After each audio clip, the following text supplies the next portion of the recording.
Hello et bienvenue sur le podcast Parlons Com. Je suis Bertie, la licorne de ta com et de ton business. À mon compte depuis février 2013, j'accompagne les entrepreneurs dans la mise en place d'une stratégie de communication authentique, mais surtout positive. J'aime aussi partager mon aventure entrepreneuriale pour aider ou inspirer ceux qui en ont besoin. Seul ou accompagné, je vais te parler de stratégie de communication, d'entrepreneuriat et te partager des anecdotes un petit peu croustillantes. Si ça te tente, tu es au bon endroit, alors let's go!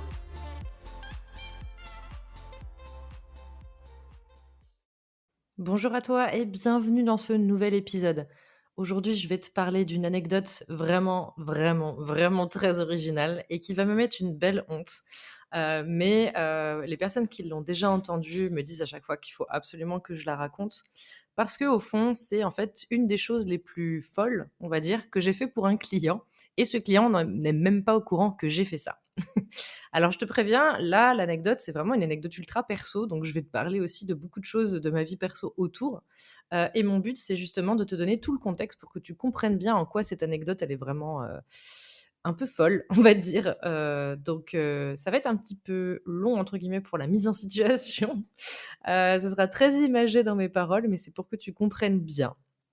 Je sais que tu aimes en général, enfin, j'ai beaucoup de retours sur les épisodes avec des anecdotes. Donc, si tu apprécies cet épisode ou même les autres, pense à t'abonner, ça fait toujours plaisir. Et n'hésite pas à venir m'envoyer un message sur Instagram parce que vraiment, c'est toujours un grand plaisir de pouvoir échanger avec les personnes qui écoutent mon podcast et qui me font des retours sur ce qu'ils ont apprécié, moins apprécié, ce que je pourrais faire évoluer, etc. Trêve de bavardage, on est parti pour mon anecdote ultra croustillante sur une des choses les plus folles que j'ai faites pour un client. C'était il y a quelques mois, à l'heure où j'enregistre aujourd'hui, donc j'enregistre au mois de mai 2023. C'était il y a quelques mois, je ne saurais plus te dire le jour exact. Je pense que si je cherchais dans mon calendrier, je devrais retrouver, mais c'était donc, comme je disais, il y a quelques mois. J'ai déménagé en avril 2022 avec mon conjoint dans la maison qu'on a achetée ensemble. On a fait des travaux dans cette maison, on a, refait la cuisine, on a repeint le salon, enfin voilà, il y a eu pas mal de travaux et pour repeindre le salon, on avait notamment un artisan qui est venu du coup s'occuper, des peintures et notre salon pour que tu vois à peu près, c'est donc une grande pièce avec, la cuisine ouverte dessus. Il y a une seule porte pour rentrer et sortir du salon. C'est une grande double porte avec des tu sais, les vieilles portes en bois avec plein de petits carreaux là-dessus, qu'on avait prévu d'enlever un jour, mais pour le moment, elle était toujours là et cette porte, du coup, ce salon donne dans l'entrée et derrière, il y a toutes les autres pièces de la maison.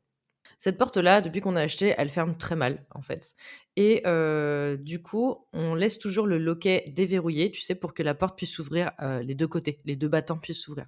Tu as souvent un loquet qui permet de bloquer l'un des 2 battants et d'ouvrir juste celui avec la poignée et nous, on enlevait le loquet pour que les 2 portes puissent s'ouvrir facilement parce que comme elle avait du mal à s'ouvrir, des fois, bah, en tirant un peu avec la poignée, ça comme les 2 portes n'étaient pas fixes, ça permettait d'ouvrir la porte. J'espère que tu me suis jusque-là. Je suis très précise, mais c'est pour que tu comprennes bien.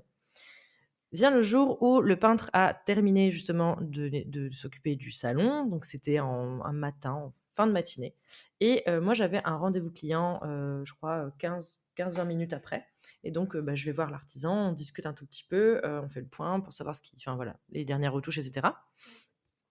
En discutant avec l'artisan, en fait, moi, j'étais accoudée à la porte et par réflexe et je m'en suis rendu compte qu'après du coup, j'ai, reverrouillé ce fameux loquet. Donc la porte, il y avait une des 2 portes qui était fixe et qui ne pouvait plus bouger. Je discute avec l'artisan, je ferme la porte du salon derrière moi pour, bah, pouvoir discuter avec lui et que les animaux ne viennent pas, dans le salon avec la peinture fraîche.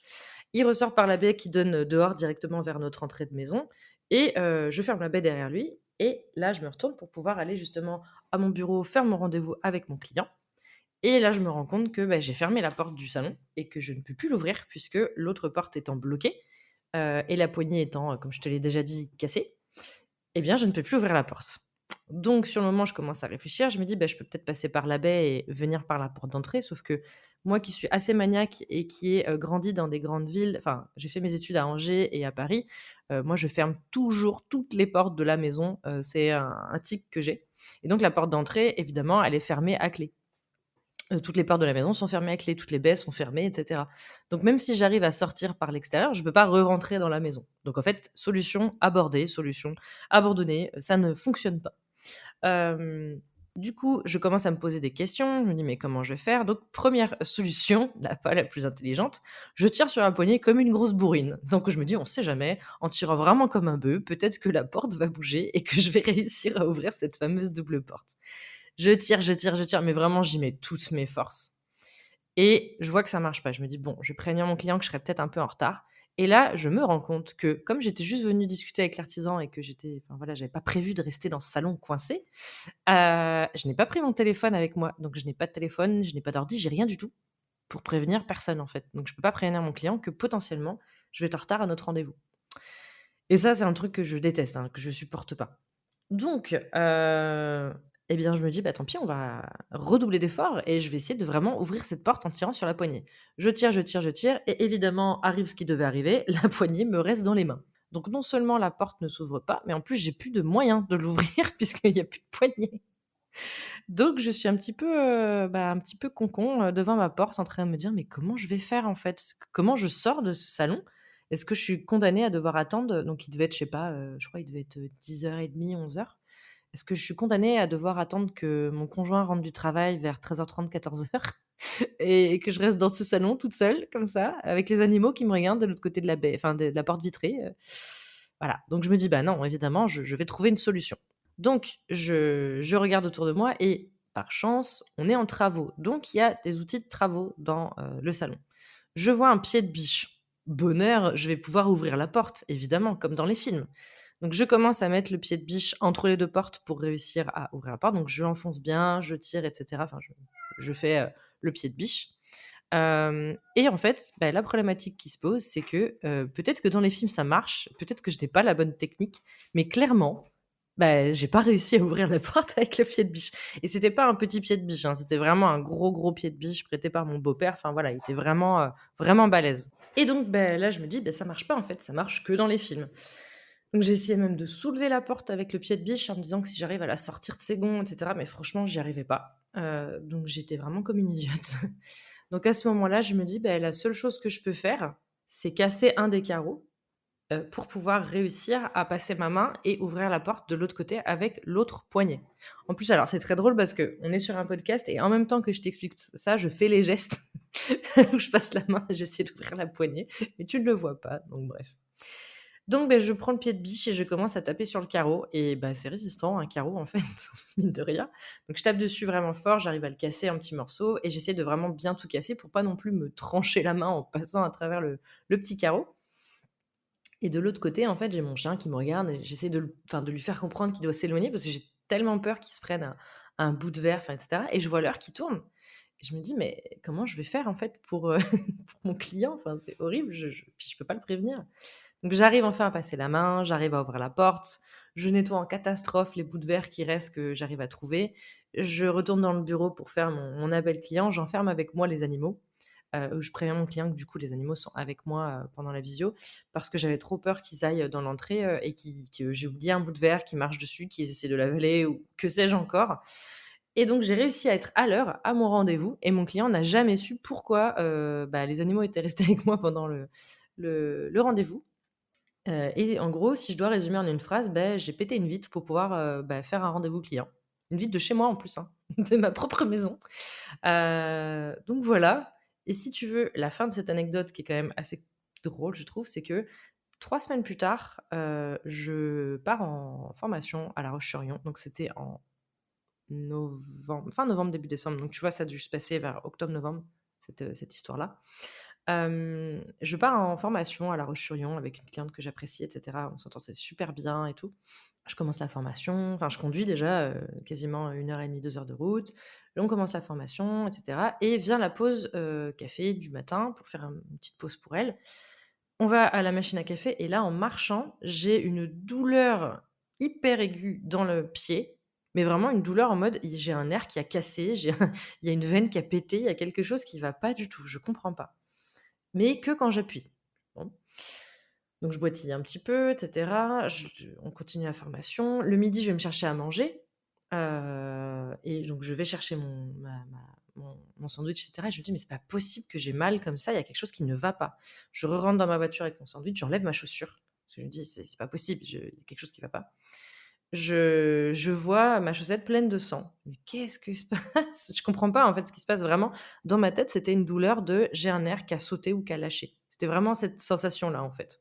J'enlève ma chaussette et là, je vois quoi? Un bout de verre planté dans mon pied, qui était, en fait, un bout de verre de la porte, de la fameuse, vitre qui était tombée, en fait, dans une de mes chaussures, une de mes paires de chaussures qui était dans l'entrée et comme j'ai, 3-4 paires de chaussures que je porte pas, du coup, tous les jours, je l'avais certainement pas remise depuis celle-ci. Je pense que ça doit être ça parce que sinon je pense que j'aurais eu mal avant.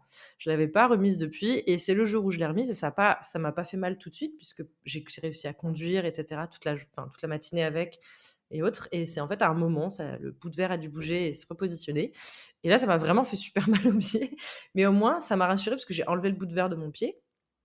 J'ai pu continuer la formation et j'avais plus du tout mal. Enfin, vraiment, ça faisait le bout de verre c'était un tout petit, il était pas planté. Enfin voilà, c'est juste ça m'avait fait mal quoi. C'était pas grave.